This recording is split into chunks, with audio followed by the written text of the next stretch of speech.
Welcome to Manage This, the podcast by project managers for project managers.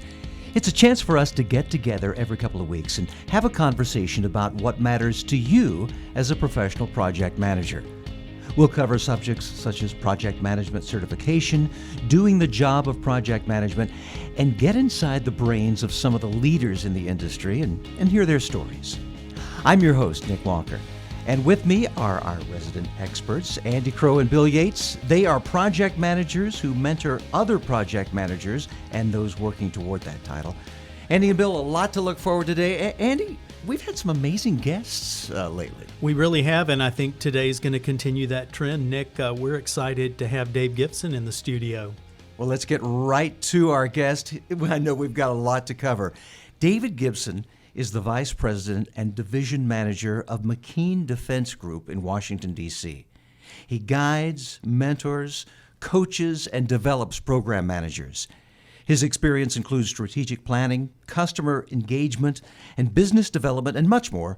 Among other projects, he was the program manager for the Pentagon's MRAP, M-R-A-P, the Mine-Resistant Ambush-Protected Military Vehicle. David, welcome to Manage This. Thank you. I'm glad to be here. We really are anxious to talk with you about this program that you were involved in. And even though it's been a while, it's such an involved program. It was a major part of your life, wasn't it? It was. It was a wonderful 7 years. It was a hard 7 years, but it was very rewarding. Probably a highlight of a career. It's nice to see that you've come out on the other side intact. Thank you. Thank you. So, David, what was your role in this project, your specific portion? Yeah, so the on a program like this, obviously the government has the lead role, right? And the government, it's an inherently governmental contract. They're managing it. But I was on a team that was sort of a staff augmentation. There's areas we can help. There's areas where we can't help. We can't commit the government to dollars. So while I'm talking about the program today from an overall perspective, my role was on the contractor side and so in support of the government's efforts. And when I started initially on the program, I was a project officer. I came up through the ranks. I became the deputy program manager, and then eventually the program manager. I sat in the program manager on the contractor side seat for about 5 years of the 7, and actually it was a little bit less than that. It was probably closer to 4. And then on the government side, the first government program manager was a gentleman named Paul Mann. The second one was Dave Hansen. And Dave and I came into the program manager, respective program manager positions about the same time. He was a couple months after I was. Such a rewarding experience to work with Dave. Dave was a huge inspiration to me. And, we've continued to keep in touch. We're off doing our own things now. He's managing another Marine Corps program. I'm back working with the Navy at McKean Defense, and it's mutually supportive. So, tell us a little bit about how this all started. Give us a little background. Okay, so if you remember back in 2006, that time frame, U.S. forces were in Iraq and Afghanistan, and we would see on the nightly news the Humvees that were being destroyed by IEDs, and the service members that were dying or being disfigured because of it. And Dave, what's an IED? An IED is an improvised explosive device. Gotcha. They're made out of many different things. They're really a poor man's bomb mine. So they. The U.S. forces, we were losing about 5 people a day. There was about 100 people a week that were being injured, and that was having its toll both on our service members and their morale, but also on the U.S., here in the States and public perception. So the Marines had become aware of a program or a vehicle that could withstand these blast events, and they started to go down a path to procure them and field them to the Marines. The original requirement was for about 185 vehicles. That quickly grew to 1,185. And then as the rest of the Department of Defense came online and started becoming interested in the vehicles, it eventually grew to 27,000 vehicles that were delivered in a relatively short time period. This was a huge program, $48 billion program over 7 years. Billion with a B. Billion with a B. Wow. So it was certainly a Herculean effort. Yeah. And where did you come in on the project? Was it already kind of ongoing, or were you there from the very beginning? So pretty close to the beginning. The Marines that were already familiar with the first vehicles that were bought. They were called Cougars. Actually, there was some predecessors to the Cougars called HEVs, HEVs. They had already had the 185 vehicles on order, and they had just released and received proposals back from industry for more vehicles, and were receiving the first deliveries, like 2 vehicles from each manufacturer for each variant, and delivering them to Aberdeen Test Center and going into a test program to proving that they can meet what we in the Department of Defense called either a threshold requirement or a objective requirement. Now, we want to talk about this, of course, from a project management perspective, or maybe even more accurately, a program management perspective. What's the difference? So with a program, you're managing a portfolio. With a project, it's a discrete thing that's built into the programs. Something interesting, Dave, when you look at the way a lot of military projects unfold, for instance, the plane on the C-130, just the wing alone may be a program. Right. Within government terminology. Some project managers kind of chafe at that a little bit. We think of a project as being, the overall effort, and a program being a group of projects. So it varies a little bit, but terminology may get a little blurry between the Pentagon world and the world of a lot of people.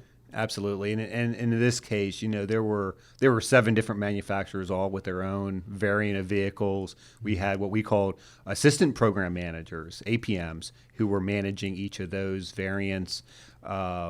You had other what we would, in the outside world called a program manager, managing, the logistics supply chain for it. But in DoD, that was all one program, and this program in particular had a kind of a Aegis mentality, which is a Navy program. Yeah. And the Aegis mentality is you own it all, cradle to grave.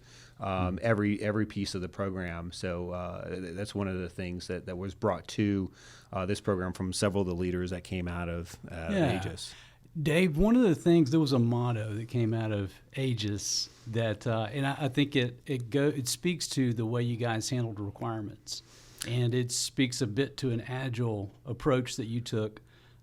Talk about that motto, first of all. Yeah, so the Aegis motto that several of us, including Paul Mann, brought to the program, Paul was the first government program manager, was build a little, test a little, learn a lot. And it's kind of what we would call a spiral development effort, where we would find the vehicles that would meet the threshold requirement, but we would not be satisfied. We would continue to develop that vehicle, which causes its own sets of challenges, because now you've got multiple variants in the field, and a very hostile field with difficult supply chains to manage, all simultaneously. Yeah. At one point, we had about 50 variants of vehicles, but about 300 sub-variants with all the equipment that was on it. So, however, the beauty in this approach is you were able to get vehicles, trucks in the field, in the theater very quickly. Yeah. Especially considering the way DoD projects or programs are run in the past. Yeah, right?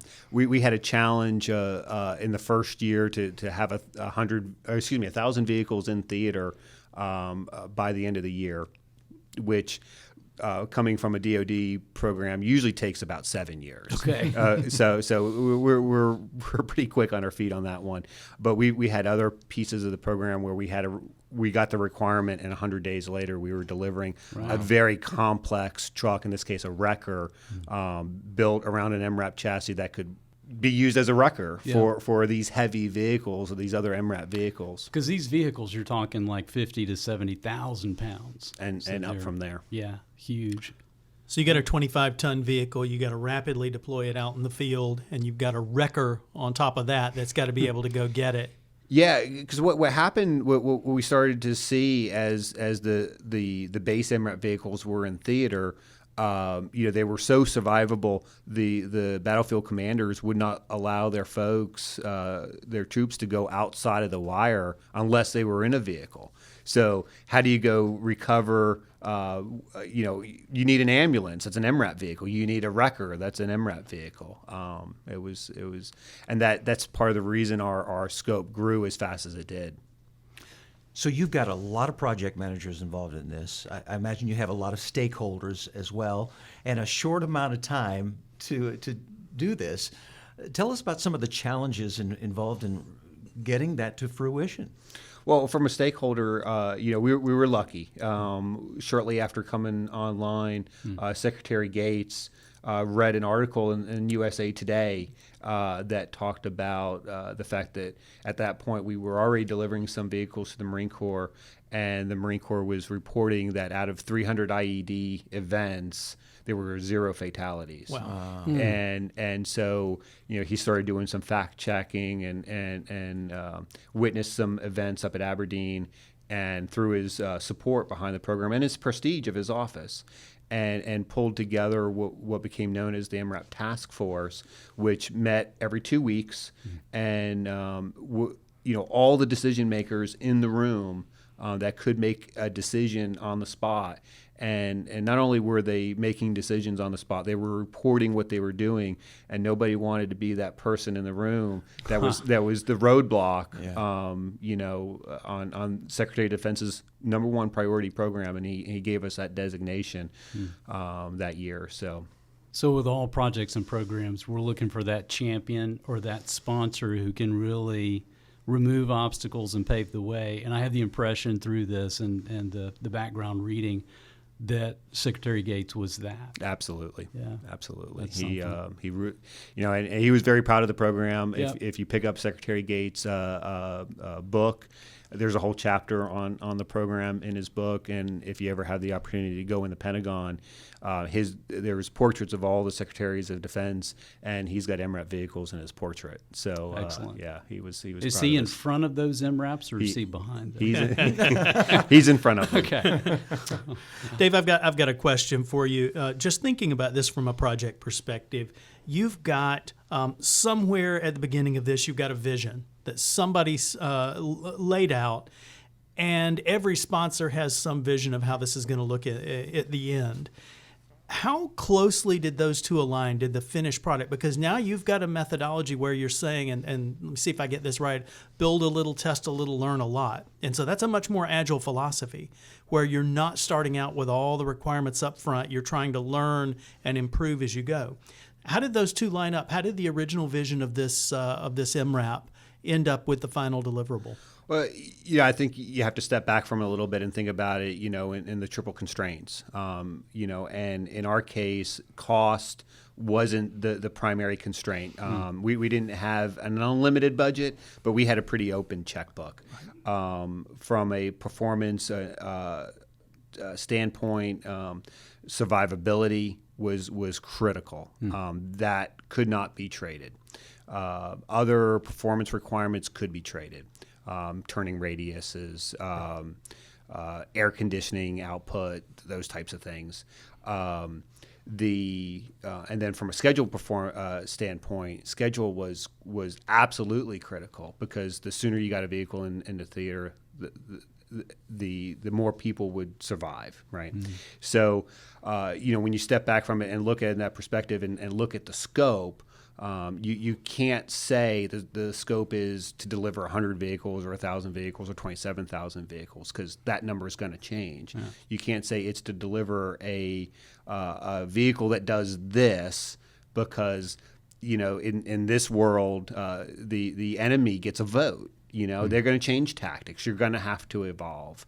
And then you have those things that you learn in the test program that typically in a DoD program would be done years before fielding ever happens, but because of our compressed timeline, was done concurrently. And so, we rolled out changes. And so, a lot of people would say that was gold plating or scope creep. We would say no, because our mission, our scope was just to save lives. And it was to factor in what you'd learned. I've got a quick question for Bill and Nick.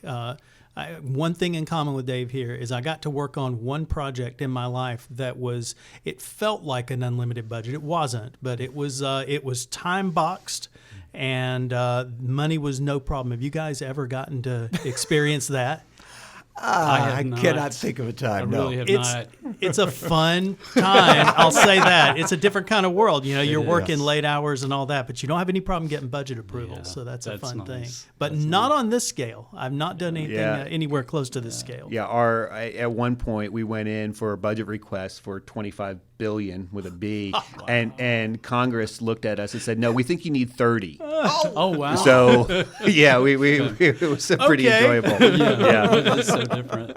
There, back on this topic of scope and requirements, there's this concept, this 80% rule that came into play here that is so different for the type of program that you guys were running. And I know there's some literature on Dr. Edders and the approach that she took with it. Mm-hmm. And just trying to as you're working both with contractors and with military leadership, it had to be a challenge for you guys to continue to say, no, this is different. This is a spiral approach. 80% is what we're shooting for because there's such a great need for speed. We've got to get vehicles in the theater.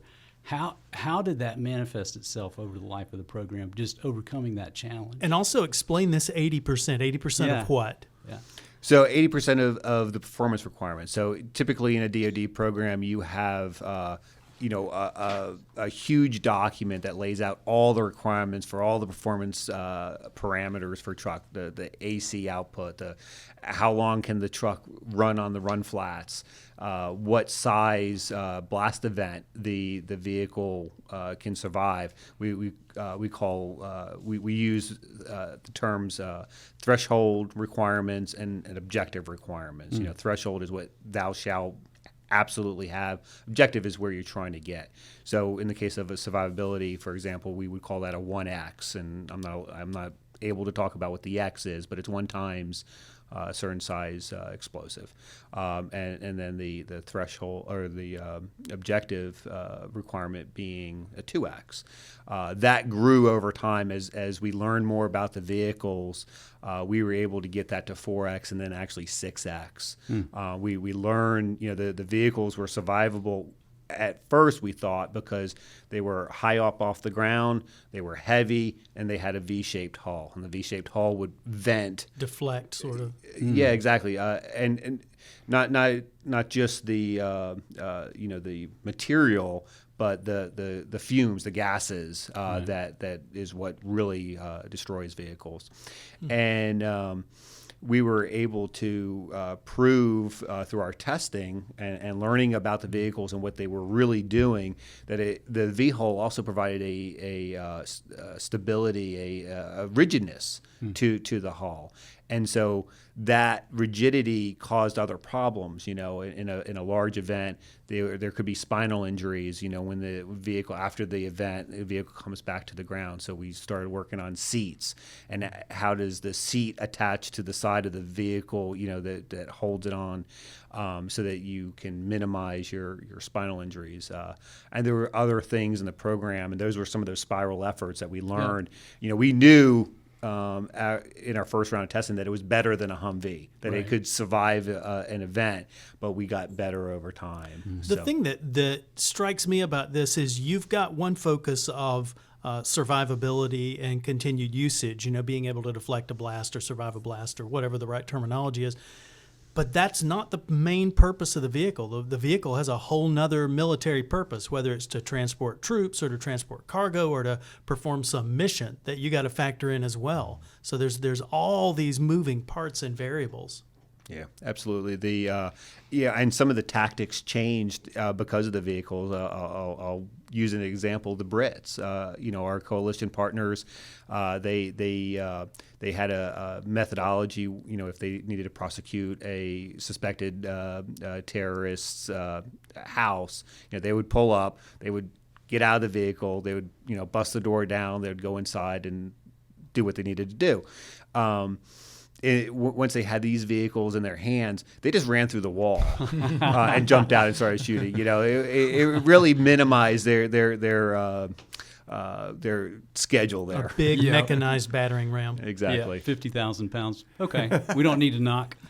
Hey, I got to ask you, were there any surprises along the way? Any glitches or anything unexpected that came up in this project? Yeah, there were several surprises and things that we learned. One in particular, we used what we called UCAs, undefinitized contract actions. The normal DoD process is clearly put a contract in place and buy what you need to buy. Because we were moving so fast and we were having changes to contracts to incorporate these spiral efforts, or we were increasing the number of vehicles we were buying.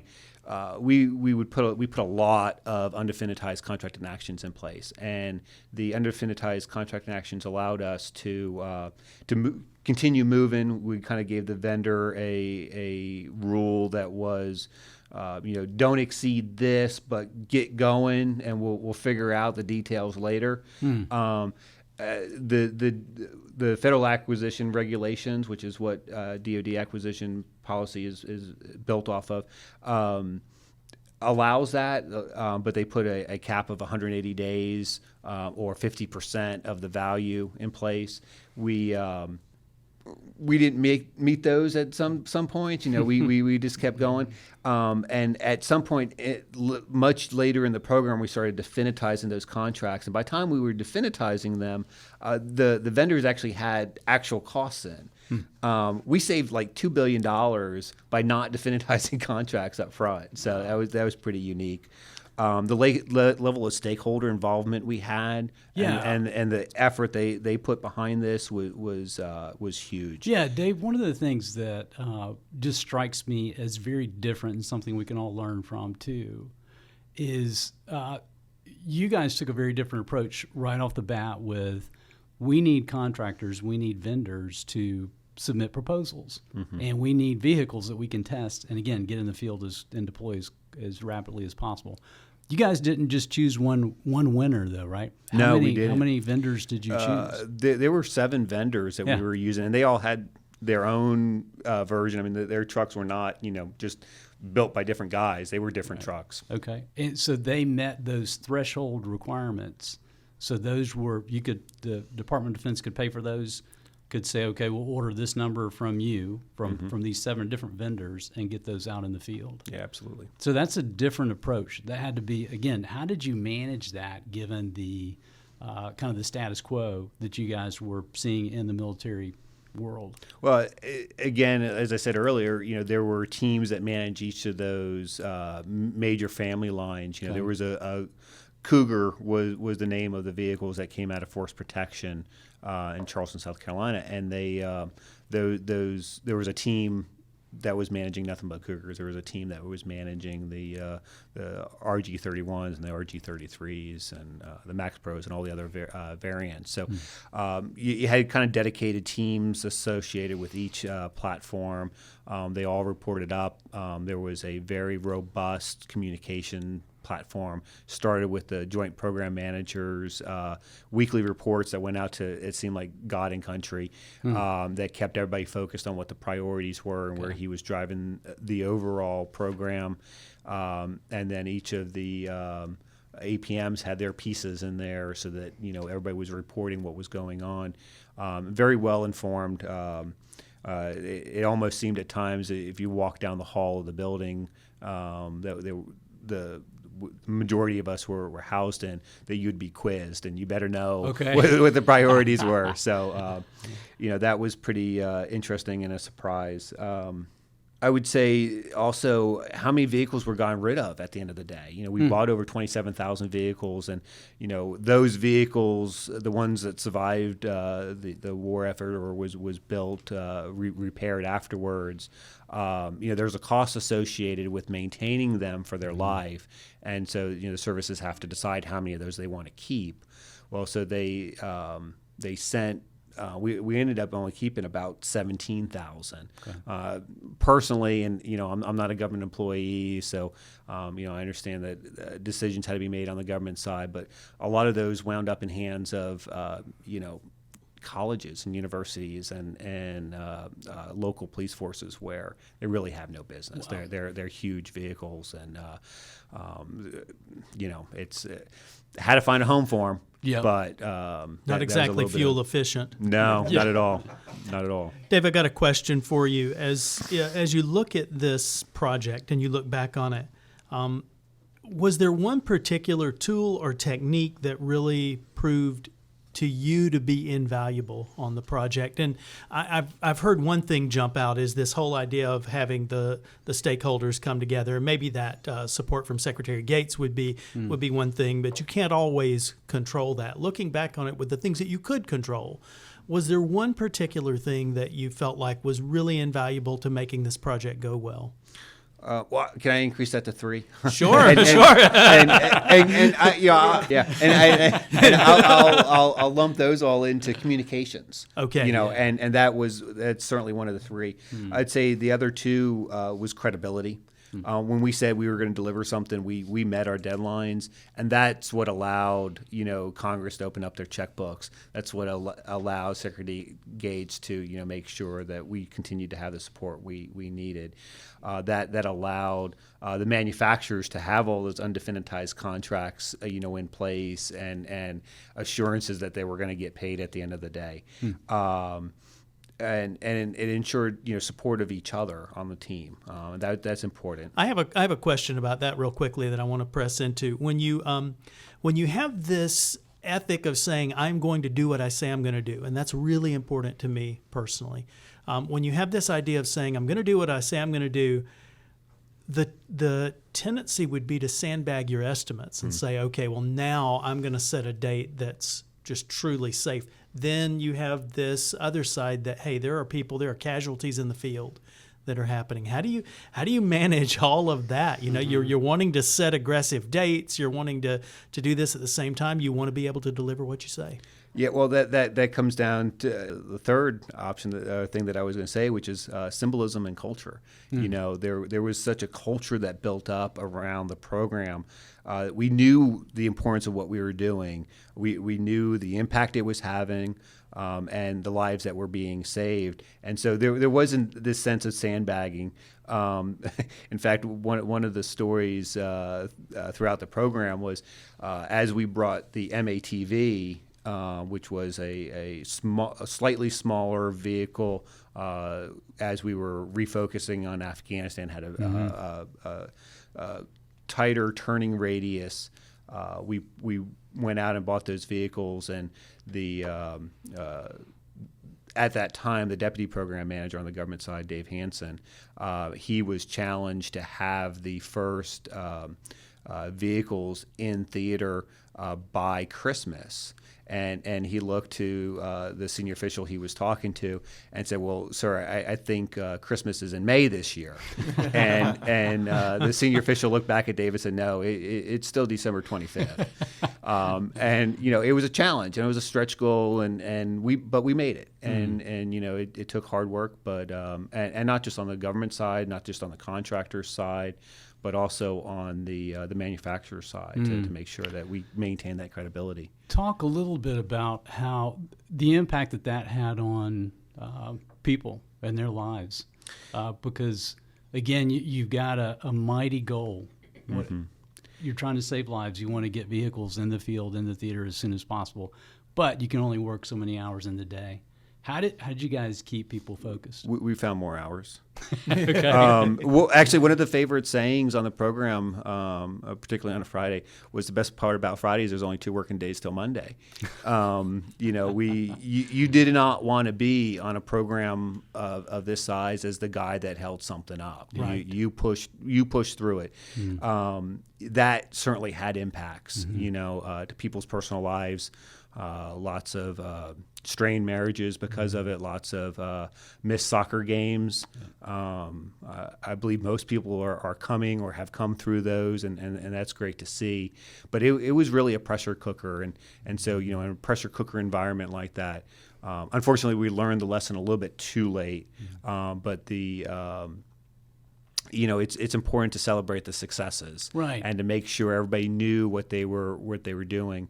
One of the things that we put in place, there was a survey that we had done that showed as time had progressed and we became much less of a personality-driven organization and much more process-oriented, that people were losing the sense of what they were doing because they saw their piece as opposed to everything. And so, we put tools in place so that we had peers recognizing peers, so that, and talking about what was done either upstream or downstream of them in the peer recognitions, and how that helped continue move the process along. That's outstanding. So, it was a good team. It really was. I recall, Dave. One story where the team back here had seen the results of a vehicle after an event.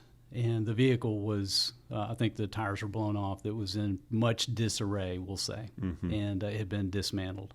However, and everybody was distraught when they saw it. However, the good news was everybody walked away from that. Yeah. So that, what looked at first like, oh my gosh, we failed, is no, this is a great story. Yeah, that was actually in the basement at Marine Corps Systems Command, and the program manager on the government side at that point was Paul Mann, and Mr. Dillon had come down. He was the senior executive, and he showed the pictures, and everybody sat there, in shock. And when he said, "But no, you don't get it. They all lived." Wow. That was a huge event. But I would say also months later, when we did have our first casualty inside of a vehicle, I think that was one of the things that drove us into that spiral mode of we can be better. We can build a better truck.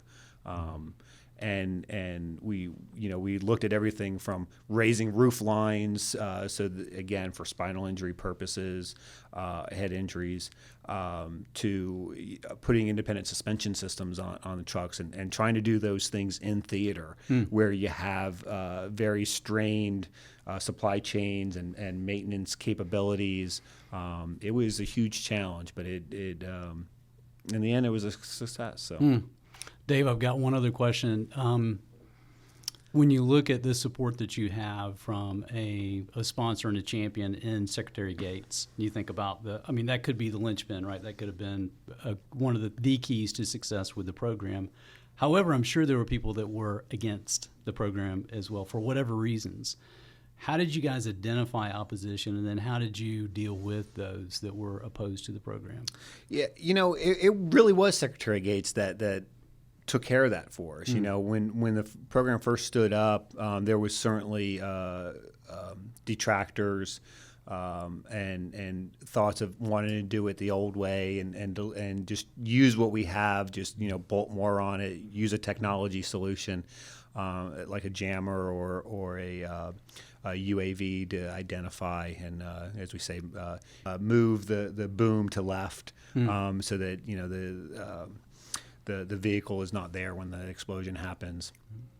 But the Secretary Gates, once he got involved and said, look, this is our priority, Army, Navy, Air Force, these are the trucks you need, it really removed all that opposition. I would say that the opposition, the stronger opposition we got was after the program was over, which was really disappointing to a lot of us. There are a lot of senior leaders that were in the program office that are still kind of looked on jealously, for the success we had. I mean, and in retrospect, we won a lot of awards, and looking in from the outside, how did you do it? Well, you broke the rules. You had a task force that allowed you to get decisions quicker, and we didn't have that. Yeah. Well, okay, not everything can have that, and I think that's important for us to understand in a project management mentality. You can only have one number one priority, but I have heard stories of people that are still in the program office and people coming in, infusing it with new people, and them standing up and saying, "You did it wrong."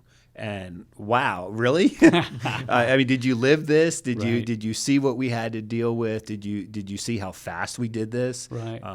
This was the largest mobilization of the industrial base since World War II, and that's something that was critical too. Yeah.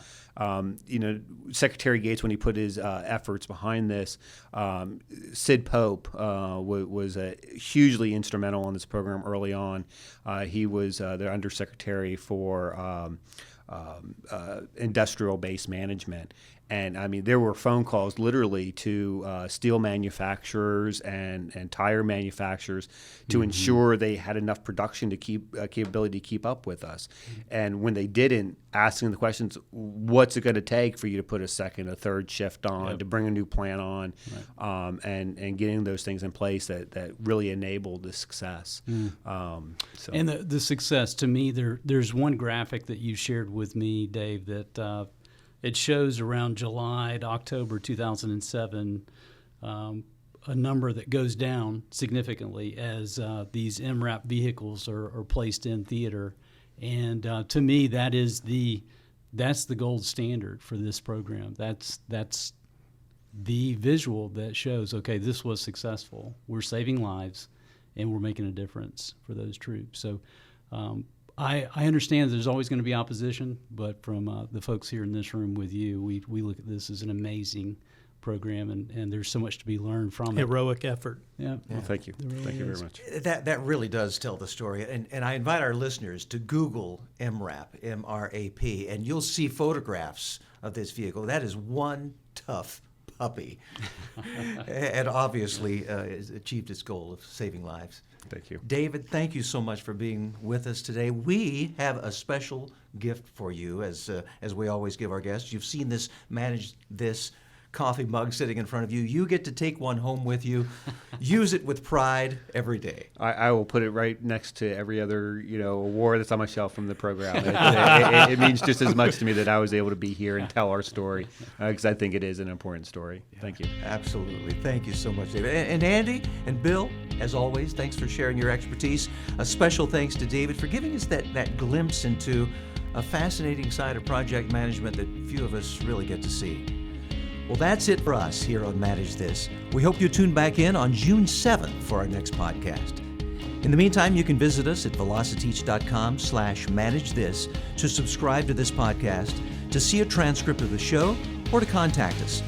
And tweet us at manage_this if you have any questions about project management certifications, or maybe you'd like to be a guest on the show. We'd like to get your perspective too. That's all for this episode. Talk to you soon. In the meantime, keep calm and manage this.